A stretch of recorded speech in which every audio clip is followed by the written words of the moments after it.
Okay, now inflation can be understood as, दो और तरीके हैं, एक होता है कोर इन्फ्लेशन, दूसरा होता है headline inflation. Now let me explain this concept in detail. जब इन्फ्लेशन हम मेजर करते हैं, whenever we are measuring inflation,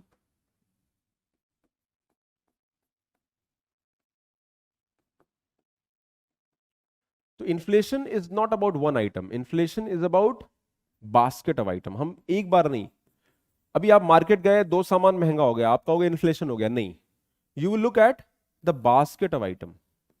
ठीक है, आप बास्केट ऑफ आइटम देखोगे, बास्केट ऑफ आइटम का मतलब हो गया, you will look at goods, ठीक है, इसमें फूड, नॉन फूड, हम सबको लेंगे। सो इन्फ्लेशन जब हम महंगाई जब मेजर करते हैं, हम लोग एक आइटम नहीं लेते हैं, वी टेक द इंटायर, ठीक है, we take the basket of item. ठीक है, अब इन्फ्लेशन जब मेजर कर रहे हैं, ठीक है, अगर इन्फ्लेशन मेजर कर रहे हैं तो बास्केट ऑफ आइटम में ऑल आइटम्स, यानी सारे आइटम्स को हम काउंट कर देंगे, इसको बोलेंगे हेडलाइन इन्फ्लेशन।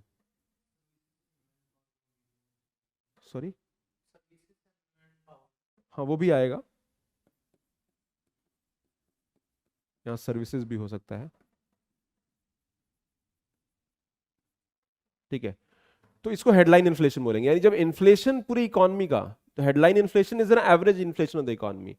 एंड अगर आपका इन्फ्लेशन कोर है, कोर इन्फ्लेशन मतलब सिर्फ ऑल आइटम्स में से, ऑल आइटम्स में से I remove food and fuel, हम फूड एंड फ्यूल को माइनस कर दे रहे हैं, ऑल आइटम्स में से फूड एंड फ्यूल को, तो इसको बोलेंगे non food non fuel inflation, non food non fuel inflation. ठीक है, नॉन, कोर इन्फ्लेशन क्या होगा, इन्फ्लेशन ऑफ द इकोनॉमी, इसमें फूड एंड फ्यूल नहीं होगा, फूड एंड फ्यूल नहीं होगा। Headline inflation, entire set of commodities are included. नहीं, बट होता क्या है, why we are considering this, because India में फूड एंड फ्यूल, इसके जो प्राइसेस हैं ये वोलेटाइल है, वोलेटाइल मतलब चेंज होते रहते हैं, द प्राइस आर वोलेटाइल। इसीलिए हम एक इन्फ्लेशन निकालेंगे जिसमें सारे आइटम होंगे including food and fuel, and एक और इन्फ्लेशन निकालेंगे जिसमें फूड एंड फ्यूल नहीं होगा, सो दैट वी अंडरस्टैंड कि इन्फ्लेशन कहां से हो रहा है, it is happening because of food and fuel और some other factor. Okay, so that is how it can be understood. Shilpa क्या डाउट है, प्रीवियस पेज, कौन सा प्रीवियस पेज बेटा, ये क्लियर है सबको, कोर इन्फ्लेशन हेडलाइन। ठीक है, पूरे आइटम्स का, सारे इकोनॉमी, पूरी इकोनॉमी में सारे आइटम्स का जब इन्फ्लेशन लेंगे तो हेडलाइन है। इफ यू टेक इन्फ्लेशन जिसमें हम फूड एंड फ्यूल को माइनस कर देंगे, दैट इज कोर इन्फ्लेशन, उसको हम कोर आइटम्स कहते हैं। ठीक है ना,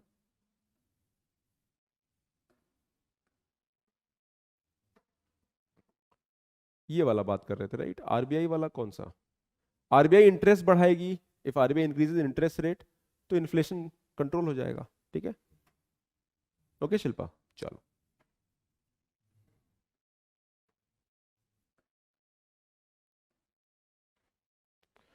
now there is another inflation called structural inflation. Structural inflation क्या होता है, inflation in the economy because of the problems of the structure in the economy. अभी इंडिया में एग्रीकल्चर कॉस्टली है, एग्रीकल्चर का प्रोडक्शन कॉस्ट ज्यादा है क्योंकि हमारे स्ट्रक्चर में प्रॉब्लम है।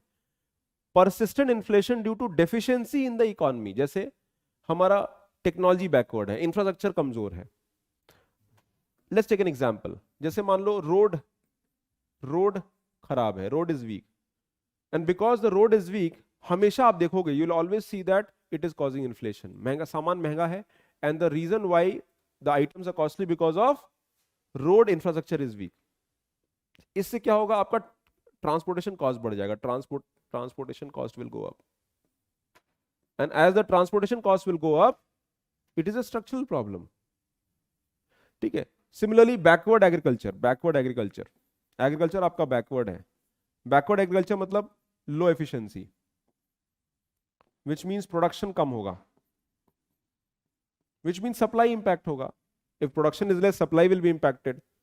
ठीक है, तो दीज आर स्ट्रक्चरल प्रॉब्लम, ये पूरी इकोनॉमी की डेफिशिएंसी है, unable to meet demand.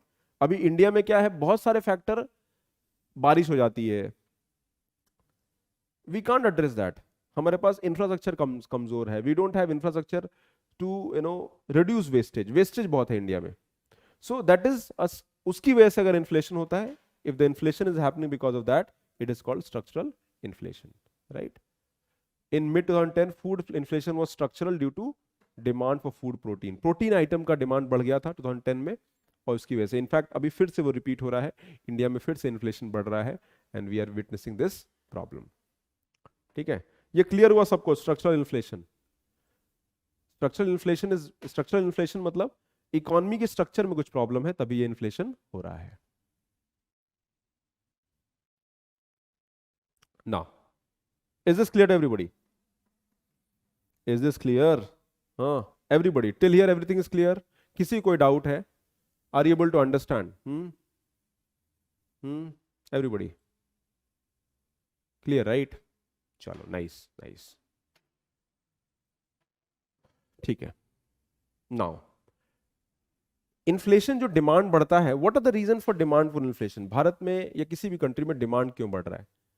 Increase in money supply, money supply बढ़ा दिया आपने, people have more money in hand. Increase in public expenditure, सरकार ने इंक्रीज इन मनी सप्लाई और क्रेडिट, मनी सप्लाई बढ़ गया. Increase in public expenditure, government expenditure बढ़ा दे रही है. गवर्नमेंट ने टैक्सेस कम कर दिया. अगर गवर्नमेंट ने टैक्स कम कर दिया मतलब क्या होगा? आपके पास you have more money in hand. Tax कम कर दिया, पैसा बढ़ गया. इंक्रीज इन प्राइवेट एक्सपेंडिचर, लोगों ने खर्चा स्टार्ट कर दिया ज्यादा. Okay, so these are the reason. इससे क्या होगा? ओवरऑल डिमांड बढ़ेगा. सरकार डेट पे कर रही है, डेट मतलब आपका जो कर्जा है वो सरकार ने वापस कर दिया, you have more money in hand. Increase in foreign demand for domestic good, foreign demand for domestic good, exports बढ़ेगा, और एक्सपोर्ट्स बढ़ेगा तो इंडिया में सप्लाई कम हो जाएगा, डिमांड, ठीक है ना, आइटम्स महंगा हो जाएगा. इंक्रीज इन पॉपुलेशन, पॉपुलेशन बढ़ता है, more population, more people, more demand. Increase in black money, black money बढ़ता है तो भी इन्फ्लेशन हो सकता है. So this are the reason for demand for inflation. Imagine करिए, सोचिए इसके बारे में. Demand is high because of black money, काला धन आपके हाथ में है, you have black money in hand, आपके पास let's say you have unaccounted income, आपके पास इनकम ज्यादा है, ठीक है, तो आप उस पैसे का क्या करोगे? डिमांड करोगे, इकोनॉमी में खर्चा करोगे ना उसको, और खर्च करोगे तो इन्फ्लेशन बढ़ेगा नहीं बढ़ेगा? आप डिमांड जनरेट करोगे. अ very good example of black money का जो फैक्टर है, ये हमारा जो रियल स्टेट बहुत महंगा था, real estate, it is because of black money. अभी कंट्रोल हो गया काफी हद तक. सो दीज आर, डिमांड बढ़ रहा है, दीज आर द फैक्टर्स जिससे डिमांड बढ़ रहा है. मनी सप्लाई, एक्सपेंडिचर बढ़ जाएगा, गवर्नमेंट टैक्स कम कर देगी. Okay, so these are the factors for demand for inflation. तो आप जब भी सोचो, इस पूरे फैक्टर में एक चीज बहुत इंपॉर्टेंट है. Basically what is happening, people have more money in hand, लोगों के हाथ में पैसा बढ़ जा रहा है, and that is why inflation is happening.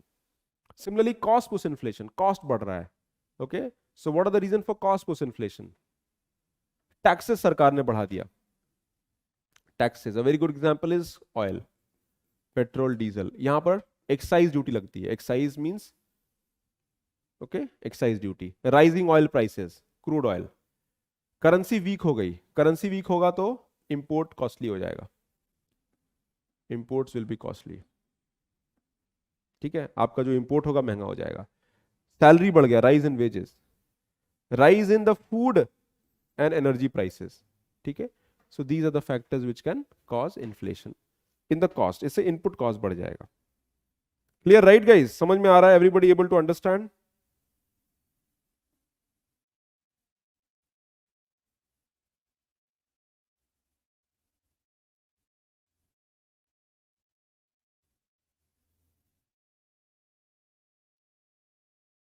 As we move forward, हमारा कॉन्सेप्ट क्लास में सारे कॉन्सेप्ट, इकोनॉमी के मैक्स सारे कॉन्सेप्ट कवर हो जाएंगे. In the next I think 15 days you will be very comfortable. आपका प्रीलिम्स का एग्जाम में भी आपको फायदा मिलेगा, दैट आई एश्योर.